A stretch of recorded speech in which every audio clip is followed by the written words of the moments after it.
அனைவருக்கும் வணக்கம். எப்படி இருக்கீங்க? நல்லா இருக்கீங்களா? நான் உங்கள் எம்எம்ஐ டெய்லர். இன்றைக்கி நம்ம வீடியோவில் என்ன பார்க்க போகிறோன்னா, சிம்பிளாக ஒரு ஈஸியான ப்ளவுஸ் டிசைன் தான் வந்து பார்க்க போகிறோம். இதுக்கு வந்து பார்த்திங்கன்னா ப்ளவுஸ் இல்லாமல் சாரீ கிளாத்தில் ஒரு 1/4 மீட்டர் அளவுக்கு நான் வந்து எடுத்து வச்சுருக்கேன். அதே மாதிரி அதுக்கு மேட்ச் ஆகிற மாதிரி லேஸ் வந்து ஒரு 2.5 மீட்டர் எடுத்து வச்சுருக்கோம். அதே மாதிரி உள்பக்கம் அந்த பீட்ஸ் வச்சுருக்கோம் இல்லைங்களா, கழுத்து பகுதியில், அது வந்து ஒரு 2.5 மீட்டர் வந்து நான் வாங்கி வச்சுருக்கேன். பேக்கில் வந்து அந்த பேட்ச் முதுகு பக்கம் வச்சுருக்க பேட்ச் வந்து ஒரு 3 பேட்ச் வந்து வாங்கி வச்சுருக்கோம். இதை வச்சு சிம்பிளாக எப்படி நம்ம சீக்கிரமே ஒரு டிசைன் ப்ளவுஸ் தைக்கிறது அப்படிங்கிறத நம்ம வந்து பார்க்கலாம். வாங்க வீடியோக்குள்ளே போகலாம். இது வரைக்கும் நீங்கள் நம்ம சேனலை சப்ஸ்கிரைப் பண்ணல அப்படின்னா சேனலை மறக்காமல் சப்ஸ்கிரைப் பண்ணிக்கோங்க. பக்கத்தில் வர பெல் ஐக்கானையும் அழுத்திட்டிங்கன்னா நான் எப்போ வீடியோஸ் போட்டாலும் உங்களுக்கு நோட்டிஃபிகேஷன் கிடைக்கும். நீங்களும் என்னோடய வீடியோஸை மிஸ் பண்ணாமல் பார்க்கலாம். வீடியோவை ஃபுல்லாக பாருங்கள். உங்களுக்கு பிடிச்சிருந்தா ஒரு லைக் பண்ணுங்கள், உங்கள் ஃப்ரெண்ட்ஸ்களுக்கும் ஷேர் பண்ணுங்கள். இந்த வீடியோ பற்றி நீங்கள் என்ன நினைக்கிறீங்க அப்படிங்கிறதையும் கமெண்ட்டில் வந்து மறக்காமல் சொல்லுங்கள். வாங்க வீடியோக்குள்ளே போகலாம். இப்போ இந்த மாதிரி பேக் வந்து நான் ரெடி பண்ணி வச்சுருக்கேன். நெக்கு வந்து இந்த மாதிரி கட் பண்ணிவிட்டு நெக்கெல்லாம் க்ளோஸ் பண்ணியாச்சு. கீழே மடித்து தைக்க வேண்டியதெல்லாம் மடித்து தைச்சிட்டு டாட் எல்லாமே நான் பிடிச்சி வந்து வச்சுருக்கேன். இப்போ நம்ம டிசைன் மட்டும் எப்படி பண்ணுறது அப்படிங்கிறத நம்ம பார்க்கலாம். இதுக்காக நான் வந்து சாரியோட கலரில் சாரிலேயே வந்து ஒரு 1/4 மீட்டர் அளவு கிளாத் வந்து நான் கட் பண்ணி வச்சுருக்கேன். இதில் வந்து இப்போ நம்ம டிசைன் வந்து பண்ண போகிறோம். இந்த டிசைன் பண்ணுறதுக்காக பார்த்திங்கன்னா இந்த மாதிரி நான் சதுர பீஸ் வந்து எடுத்து வச்சுருக்கேன். இந்த சதுர பீஸோட அளவு வந்து பார்த்திங்க அப்படின்னா 3 இன்ச்சு அகலமும் நீளமும் உள்ள ஒரு சதுர பீஸ் வந்து எடுத்து வச்சுருக்கோம். இதே மாதிரி நிறைய பீஸ் வந்து கட் பண்ணி வச்சுக்கோங்க. இதை வந்து இந்த மாதிரி முக்கோண ஷேப்பில் மடித்து அப்படியே தையல் வந்து போட்டுகிட்டே வாங்க. ஃபஸ்ட்டு கிராஸில் வந்து ஒரு மடிப்பு, திரும்பி அதே இன்னொருக்க மடித்து தைச்சி எடுத்துக்கலாம். இதே மாதிரி 2 பக்கத்துக்கும் தேவையான அளவுக்கு நம்ம கட் பண்ணி மடித்து தைச்சி வச்சுக்கலாம். இப்போ இது எல்லாத்தையும் தனித்தனியாக வந்து கட் பண்ணி எடுத்து வச்சுக்கோங்க. இதே மாதிரி நான் நிறைய பீஸ் வந்து கட் பண்ணி வச்சுருக்கேன். இதே போல் நீங்களும் எடுத்து வச்சுக்கலாம். இப்போது நம்ம நெக்கு கிட்ட வந்து நம்ம எந்த மாதிரி வைக்க போகிறோமோ அது மாதிரி ட்ரா பண்ணிக்கலாம். இப்போ அந்த நெக்கோட அளவில் இருந்து உங்களுக்கு ஒரு 3/4 இன்ச் அல்லது ஒரு 1 இன்ச்சில் நீங்கள் வந்து மார்க் பண்ணிக்கோங்க. நான் வந்து 1 இன்ச்சில் மார்க் பண்ணுறேன். இந்த ஷோல்டரோட அளவு கம்மியாக இருக்குது அப்படின்னா நீங்கள் 1/2 இன்ச்சில் இருந்து நீங்கள் வைக்க ஸ்டார்ட் பண்ணலாம். இப்போ ஷோல்டரோட அகலம் வந்து எந்த அளவுக்கு இருக்கோ அதை பொறுத்து நீங்கள் இந்த 1 இன்ச் அப்படிங்கிறத குறைச்சிக்கோங்க. இந்த ப்ளவுஸுக்கு நான் வந்து 1 இன்ச் வந்து வைக்கிறேன். நெக்கு பகுதியிலேருந்து அப்படியே 1 இன்ச்சுக்கு மார்க் பண்ணிகிட்டே வாங்க. சென்டர் பகுதி வரும்போது நிறுத்திட்டு கீழே வந்து நம்ம மார்க் பண்ணணும்.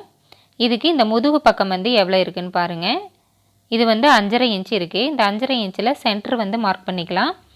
5.5ல் பாதி வந்து நமக்கு 2.25 இருக்கும். அதை வந்து மார்க் பண்ணிக்கோங்க. அதிலிருந்து 1 இன்ச் வந்து மார்க் பண்ணிக்கலாம். இப்போ நம்ம மேலே வந்து 1 இன்ச்சு மார்க் பண்ணதை அப்படியே இந்த லைனில் அப்படியே வளைச்சி ஜாயின் பண்ணி விட்டுட்டு கீழே வந்து இந்த மாதிரி லைட்டாக வரைஞ்சிக்கோங்க. ஒரு 1/4 இன்ச்சு வெளியில் தள்ளி 1/4 இன்ச் அல்லது 1.5 இன்ச்சில் இந்த மாதிரி வரைஞ்சி எடுத்துக்கோங்க. இதே மாதிரி நம்ம ஆப்போசிட்லேயும் வரையணும். இதை அப்படியே 2ஆக மடித்து போட்டுட்டு கரெக்டாக எடுத்து வச்சு லைட்டாக தட்டி விட்டிங்கன்னா நமக்கு அந்த பக்கமும் அச்சு விழுந்துடும். சப்போஸ் அப்படி வந்து தெரியலை அப்படின்னா நம்ம இந்த சைடு எப்படி மேலேருந்து 1 இன்ச்சு மார்க் பண்ணி லைன் போட்டோமோ அதே மாதிரி ஆப்போசிட் சைடும் நம்ம வந்து லைன் போட்டுக்கலாம். இப்போது லைட்டாக வந்து தெரியுது, அது மேலேயே நம்ம வரைஞ்சி எடுத்துக்கலாம். இந்த மாதிரி வரையும் போது 2 பக்கமும் அளவு வந்து மாறாமல் ஒரே மாதிரி இருக்கும். தெரியல அப்படின்னா நம்ம மார்க் பண்ணிக்கலாம். 1 இன்ச்சில் வந்து கழுத்து பகுதியிலேருந்து 1 இன்ச்சில் நம்ம அப்படியே ட்ரா பண்ணி எடுத்துக்கலாம். இப்போ நம்ம 2 பக்கமுமே வந்து மார்க் பண்ணி விட்டுட்டோம். இப்போ இதில் வந்து நம்ம ஏற்கனவே ரெடி பண்ணி வச்சுருக்கிற அந்த முக்கோண பீஸை வந்து வச்சு நம்ம ஸ்டிச் பண்ணணும். இப்போ இதில் ஏற்கனவே நம்ம வந்து ஸ்டிச் பண்ணியிருக்கோம் பார்த்திங்களா, அதை வந்து நம்ம ட்ரா பண்ணதுக்கு மேலே வச்சு நீங்கள் தைச்சிட்டே வந்து வரணும். இது மேலே ஷோல்டர் ஜாயிண்ட்டு போக நமக்கு அந்த முக்கோணம் வந்து கரெக்டாக வர மாதிரி தைச்சிட்டே வாங்க. அதே மாதிரி ஒரு பீஸுக்கு மேலே இன்னொரு பீஸு இந்த மாதிரி கொஞ்சம் மேலே தள்ளி தள்ளி வைக்கணும். முடிகிற இடத்துல வைக்காமல் கொஞ்சம் மேலே தள்ளி வைங்க. பார்த்திங்கன்னா உங்களுக்கு தெரியும். இந்த மாதிரி வச்சுட்டே வரும்போது அந்த முக்கோண பீஸோட எண்டு இருக்குது பார்த்திங்களா, அதில் ஒரு பீஸுக்கும் இன்னொரு பீஸுக்கும் இருக்கிற அந்த கேப் வந்து ஒரே மாதிரி இருக்கிற மாதிரி நீங்கள் வச்சுட்டே வந்து வரணும். அதே மாதிரி இந்த வளைவாக வர இடத்துகளில் பார்த்தீங்கன்னா அந்த ஸ்பேஸ் வந்து உங்களுக்கு அதிகமாகவோ குறைவாகவோ வர்றதுக்கு வாய்ப்பு இருக்குது. அப்படி இருக்கும்போது நீங்கள் அந்த முக்கோண பீஸை கொஞ்சம் நெருக்கமாக வந்து வைக்கணும். அதே மாதிரி இந்த இடத்துல கீழ் பக்கம் வளைஞ்சு வரும்போது நம்ம கொஞ்சம் தள்ளி வைக்கிற மாதிரி இருக்கும். நமக்கு அந்த முக்கோணத்தோடைய எண்டு வந்து ஒரு முக்கோணத்துக்கும் இன்னொரு முக்கோணத்துக்கு இருக்கிற ஸ்பேஸ் வந்து ஒரே மாதிரி இருக்கிற மாதிரி நம்ம வச்சு ஸ்டிச் பண்ணணும். இதே மாதிரி நம்ம கீழே வரையும் வச்சு தைச்சி விட்டுடலாம்.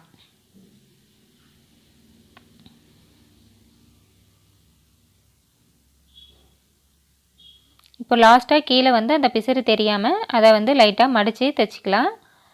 நம்ம லேஸ் வச்சு ஸ்டிச் பண்ணும்போது நமக்கு அது தெரியாது. இப்போ நம்ம ஒரு சைடு வந்து வச்சுட்டோம். இதே மாதிரி இன்னொரு சைடும் வந்து வைக்கணும். அதுக்கு முன்னாடி இதில் வந்து பிசுறு வந்து இருக்குது பார்த்தீங்களா? இப்போ நம்ம ஸ்டிச் பண்ணதுக்கு வெளியில் இருக்க எக்ஸ்ட்ரா பீசஸை வந்து நம்ம அப்படியே கட் பண்ணி எடுத்துடலாம். ஸ்டிச்சஸ்க்கு வெளியில் இருக்கிறத மட்டும் நம்ம அப்படியே கட் பண்ணி எடுத்து விட்டுடலாம்.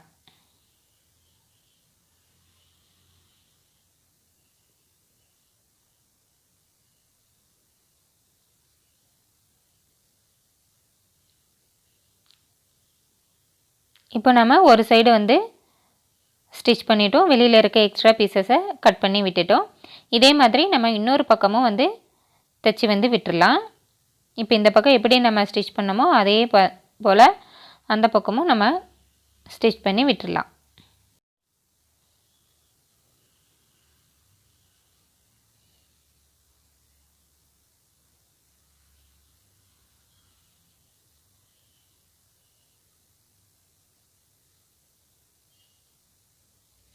இப்போ நம்ம ரெண்டு பக்கமே வச்சு தைச்சி முடிச்சிட்டோம். இப்போ இதில் நம்ம எக்ஸ்ட்ரா பீசஸ் வந்து கட் பண்ணி விட்டோம் பார்த்திங்களா? அந்த இடத்துல நமக்கு பிசுறு வந்து தெரியும். அதை க்ளோஸ் பண்ணுறதுக்காக நம்ம லேஸ் வச்சு நம்ம க்ளோஸ் பண்ணிக்கலாம். இப்போ இந்த லேஸ் பார்த்திங்கன்னா கோல்டன் கலரும் ப்ளூ கலரும் மிக்ஸ் ஆகி இருக்குது. இதில் வந்து கோல்டன் கலர் வந்து இந்த பக்கம் இருக்க மாதிரியும் ப்ளூ கலர் வந்து ஆப்போசிட்டில் இருக்கிற மாதிரியும் நான் வந்து வைக்கிறேன். இப்போ பார்த்திங்கன்னா ரெண்டு பக்கமும் ப்ளூ கலர் இருக்கும். சென்டரில் வந்து நமக்கு அந்த கோல்டன் கலர் வந்து நமக்கு தெரியும். இப்போ இதே மாதிரி நம்ம அப்படியே வச்சு அந்த பிசுரை க்ளோஸ் பண்ணி தைச்சி விட்டுறலாம்.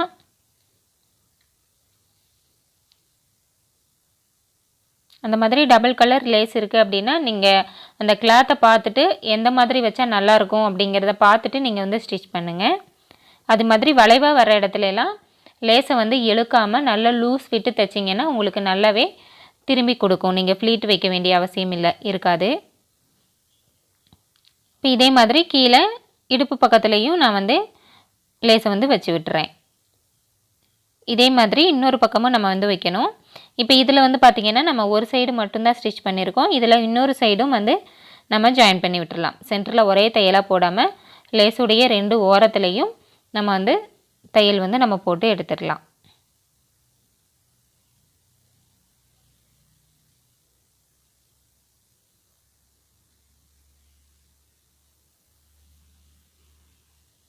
இப்போ நம்ம ஒரு சைடு வந்து வச்சு விட்டுட்டோம். இதே மாதிரி இன்னொரு சைடும் வந்து லேஸ் வந்து வச்சு முடிச்சிடலாம்.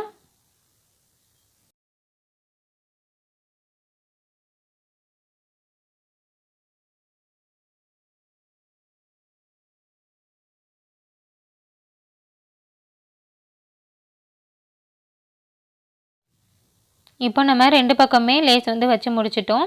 இப்போ இதில் வந்து பார்த்திங்கன்னா நெக்கோட உள்பக்கம் வந்து நம்ம இந்த மாதிரி பீட்ஸ் வச்சு நம்ம ஸ்டிச் பண்ண போகிறோம். இந்த பீட்ஸை வந்து இந்த மாதிரி பீட்ஸை மட்டும் வெளியில் தெரிகிற மாதிரி வச்சு நம்ம ஸ்டிச் பண்ணணும்.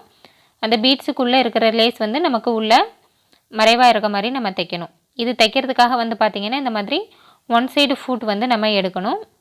இதில் வந்து இப்போ நார்மலாக நம்ம ஸ்டிச் பண்ணுறதுக்கு நமக்கு டபுள் சைடு வந்து ஃபுட் இருக்கும். இந்த மாதிரி பைப்பிங் வைக்கிறதுக்கு பீட்ஸ் வைக்கிறதுக்கெல்லாம் வந்து ஒன் சைட் கைடுன்னு சொல்லிவிட்டு நமக்கு வந்து மார்க்கெட்டில் கிடைக்கும். நீங்கள் அதை வந்து வாங்கி யூஸ் பண்ணலாம். சப்போஸ் எங்கிட்ட அந்த ஒன் சைட் கைடு இல்லை அப்படிங்கிறவங்க நீங்கள் அப்படியே உள்பக்கம் வச்சு கையிலே வந்து ஸ்டிச் பண்ணி விட்டுறலாம்.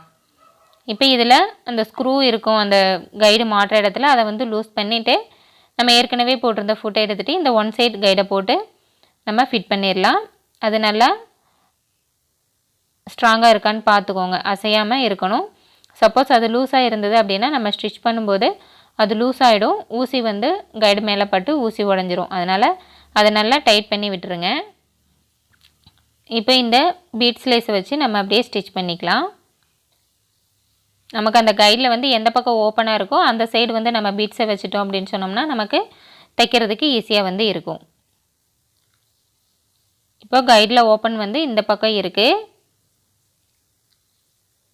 நம்ம பீட்ஸை வந்து ஓப்பன் இருக்க சைடு வச்சுட்டு ப்ளவுஸை வந்து ஆப்போசிட் சைடு வச்சு நம்ம அப்படியே ஸ்டிச் பண்ணிகிட்டே வந்து வரலாம்.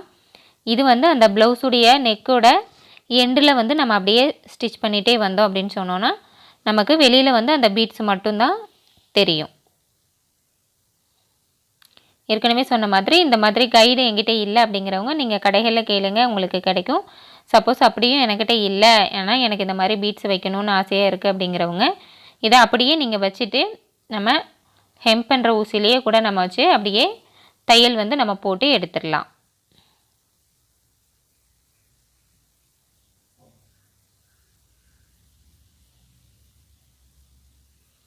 இந்த மாதிரி நெக்கு ஃபுல்லாக நம்ம வந்து வச்சு விட்டுடலாம்.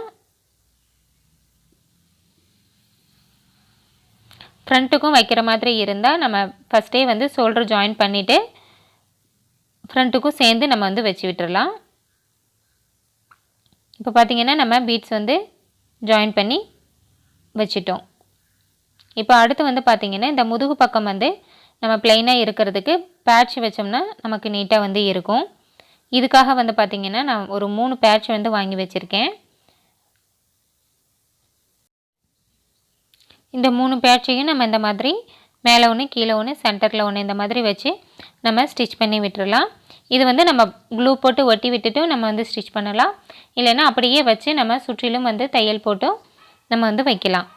இப்போ பார்த்திங்கன்னா இதுக்கு வந்து நாட்டு வச்சு நம்ம ஃபினிஷ் பண்ணியிருக்கோம். அதே மாதிரி கைக்கு வந்து பார்த்திங்கன்னா கையோட ஓப்பனில் வந்து நம்ம நெக்குக்கு எப்படி பீட்ஸ் வச்சோமோ அதே மாதிரி பீட்ஸ் வச்சுட்டு அதுக்கு மேலே கொஞ்சம் தள்ளி நம்ம வந்து இந்த லேஸ் வந்து நம்ம வச்சுருக்கோம். இந்த டிசைன் உங்களுக்கு ரொம்பவே பிடிச்சிருக்கும்னு நினைக்கிறேன். இதில் வந்து பார்த்திங்கன்னா நம்ம நாட் வந்து வச்சுருக்கோம். இந்த நாட் வந்து எப்படி ரெடி பண்ணி வச்சோம் அப்படின்னு சொல்லி ஏற்கனவே ஒரு வீடியோவில் வந்து எப்படி நாட் வந்து நம்ம ரெடி பண்ணுறது அப்படின்னு சொல்லி நம்ம ஒரு வீடியோ போட்டிருக்கோம். அதை பார்க்காதவங்க அந்த வீடியோ வந்து பார்த்துக்கோங்க. அந்த வீடியோவோட லிங்க் வந்து நான் டிஸ்கிரிப்ஷன் பாக்ஸில் கொடுக்குறேன். பார்க்காதவங்க அதை வந்து பார்த்துக்கோங்க. கண்டிப்பாக இந்த டிசைன் வந்து உங்களுக்கு ரொம்பவே பிடிச்சிருக்கும்னு நினைக்கிறேன். இந்த வீடியோ உங்களுக்கு பிடிச்சிருந்தா ஒரு லைக் பண்ணுங்கள், உங்கள் ஃப்ரெண்ட்ஸுகளுக்கும் ஷேர் பண்ணுங்கள். இந்த வீடியோ பற்றி நீங்கள் என்ன நினைக்கிறீங்க அப்படிங்கிறதையும், உங்களுக்கு வேறு எது வீடியோ வேணும் அப்படிங்கிறதையும் கமெண்ட்டில் வந்து நீங்கள் மறக்காமல் சொல்லுங்கள். இது வரைக்கும் நீங்கள் நம்ம சேனலை சப்ஸ்கிரைப் பண்ணலைன்னா சேனலை மறக்காமல் சப்ஸ்கிரைப் பண்ணிவிட்டு பக்கத்தில் வர பெல் ஐக்கானையும் அழுத்திடுங்க. நான் எப்போ வீடியோஸ் போட்டாலும் உங்களுக்கு நோட்டிஃபிகேஷன் கிடைக்கும். நீங்களும் என்னோடய வீடியோஸை மிஸ் பண்ணாமல் பார்க்கலாம். நன்றி, வணக்கம்.